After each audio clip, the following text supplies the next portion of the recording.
to Ayurvedic herbs, and you have made a policy that every family should have at least 6 Ayurvedic herbs, especially the aloe vera plant, which you are very keen, and you see now everywhere in Shimla when you go, a little aloe vera plant growing outside.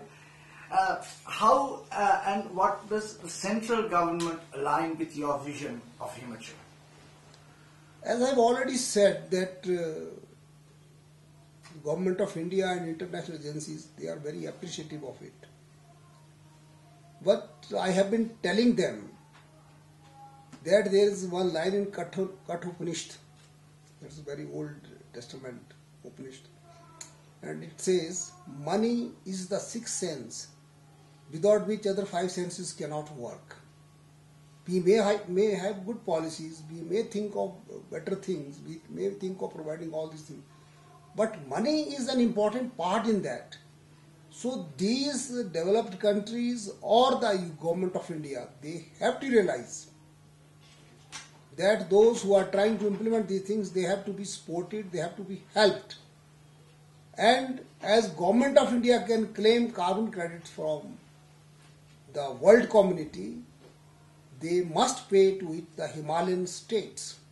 It is Jammu and Kashmir, Himachal Pradesh, Uttarakhand, Sikkim, northeast states. All these states which are protecting, which are, one can say, the main source of supplying oxygen to the country, and because of which the Himalayas is saved to whatever extent it is saved. And if that green services or environment services money is paid to these states, they can be encouraged to protect the environment, to protect the trees, the forests, the greenery, and which will also save the much desired snow, the glaciers. But for that all they have to pay, whether it is the government of India or it is the international agencies, they have to pay for it. Sir, you are also Minister of Tourism for Himachal Pradesh. Many tourists come to this state, especially to see the snow line and the fauna and flora. Yeah.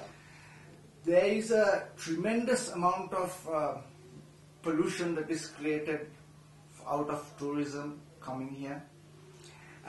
Is there any idea in the future to move tourism to environmentally friendly eco-tourism models? I have just come from Sri Lanka and seen this eco-tourism take off in such a big way that the hotels, the places are booked 5 years in advance. It is very, very low cost structures that are put up for ecotourism, and it benefits a lot of poor people because they are able to feed local produce to the tourists. Is there any such model or ideas or plans in the near future for Himachal? Of course, we are also trying to encourage ecotourism in the state, and most of the beautiful, well-located forest rest houses have been spared for this purpose. Particularly our forest department is looking after this ecotourism proposals. We are trying to improve the facilities as much as we can. But it is just the beginning, and we expect to do a lot in the coming few years, so that ecotourism is developed, and those tourists who come here, they are also educated. Look here, you come here to enjoy the natural beauty, the ecology here, the environment here. So please help us in saving that, so that you can continue to come and enjoy it. Don't destroy it. We are also requesting them, don't bring polythene carry bags with you now. We have stopped it here. Don't bring it from outside. We are also educating people, and we have also encouraged homestay program. In the villages, we are encouraging people to spare 2-3 rooms with attached bathrooms, kitchen facilities, neat and clean rooms.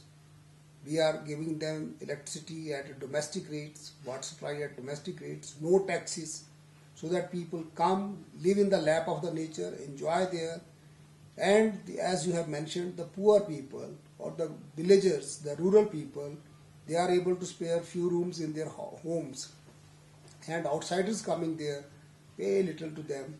They also earn, enjoy, and the rural economy is also improved. So I was talking to Mr. Arun Kumar or Mr. Arun Sharma, Director of Tourism, Yeah. and he gave me a statistic that the average tourist spends 900 rupees a day in this state, and that there is a big problem with transportation and communication regarding tourism.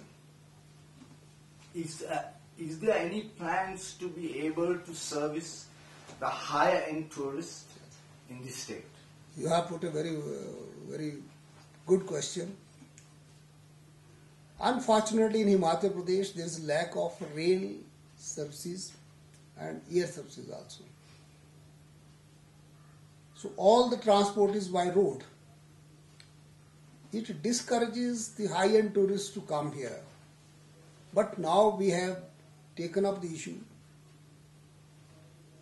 There's two-pronged strategy. One, we are trying to impress upon the Government of India to have more air services to the state. Expansion of the 3 airports that we already have. One in Dharamshala, Kangra, Kullu Manali and Shimla. And then heli services, so that we are able to take the high-end tourist from Delhi or Chandigarh by helicopter to his destination where he wants to go. So he is saved the tiring journey by road. Another thing that I have taken up with the Government of India as soon as I came to power here, that is having a broad gauge railway line right through Himachal Pradesh to Leh, Ladakh in Jammu and Kashmir. That is important from defense point of view also and tourism point of view also, because that will ensure the transportation of men and material for the army to the northern border with the China, and that will also be eco-friendly, because then tourists will neither the army will have to move thousands of trucks every day on these roads, and thousands of private vehicles and public vehicles carrying the tourists will not be also spreading that pollution. They will also be traveling by train. So air services, train services and heli services, these 3 are in the under consideration. We are trying to have it as soon as we have. I think that will also add to the efforts being made to save this environment and ecology. Something that was brought up by several people I've spoke to the state is a very high standard of hotel education. I have spoken to several hoteliers about tying up with a Swiss hotel school and having Swiss standards of hoteliering in Shimla or in Himachal, and I have asked hoteliers if they are willing to pay for this, and everyone has said this is a great need to educate the hoteliers to have an international standard of hotelier. Is this something that is being considered, or is there anything in this department around training and development the hotel industry? This is a very good suggestion. In fact, we would like to implement it. We already have a hotel management institute in Kufri with the help of the Government of India. Another hotel management institute is coming up at Hamirpur. The building is under consideration. The admission has taken place, and the Fruit Craft Institute is under construction in Dharamshala. But to give still better exposure, international level exposure to the hoteliers with the Swiss collaboration or others, we would welcome it and we will consider the idea.